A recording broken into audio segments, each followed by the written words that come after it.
যখন কোনো সদস্য মারা গিয়ে থাকেন তখন পুরো পরিবার তথা তার জ্ঞাতি অসুচ পালন করে। এই অসুচ পালনকাল বিভিন্ন বর্ণের বিভিন্ন রকমের, যেমনি ব্রাহ্মণের 10 দিন, ক্ষত্রিয়ের 12 দিন, বৈশ্যের 15 দিন, শূদ্রের 30 দিন।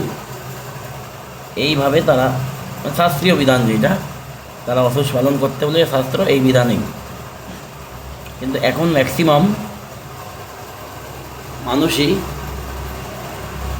ব্রাহ্মণ বাদ দিয়ে যারা আছেন তারা 12 দিন অবধি অসুচ পালন করে। যাই হোক, আমি এই ব্যাপারে যাচ্ছি না, এটা তার ফ্যামিলি ব্যাপার যারা পালন করে।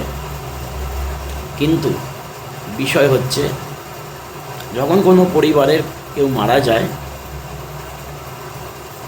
তখন তার যদি সন্তান থাকে, যদি তার মুখাগ্নি করা হয়ে থাকে, তবে সন্তান তথা সেই ব্যক্তির ঘরের বউ হোক বা স্বামী হোক আর সন্তান, বউ ধরা যাক কোনো ভদ্রলোক মারা গেছে, তার মুখাগ্নি তার ছেলে করেছে, সেই সূত্রে কিন্তু জ্ঞাতি তাদের সাথে 12 দিন অসুচ পালন করবে। 12 দিনে পুরকপিণ্ড কর্ম হয়ে গেলে তারপরে জ্ঞাতি কিন্তু কোনো কাল অসুচ থাকবে না। কালা অসুচ থাকবে শুধুমাত্র যেই ঘরে মারা গেছে তার সন্তান, তার স্ত্রী, কালা অসুচ তাদের থাকবে। বর্তমানকালে দাঁড়িয়ে বিভিন্ন মত বিরোধে শোনা যায় যে আমার অমুক মারা গেছে তাই আমার কালা অসুচ, আমার কাকা মারা গেছেন আমার কালা অসুচ, আমার জ্যাঠা মারা গেছেন আমার কালা অসুচ। এটি সম্পূর্ণ ভুল তথ্য। জ্যাঠা কাকা মারা গেলে কখনো কালা অসুচ হয় না।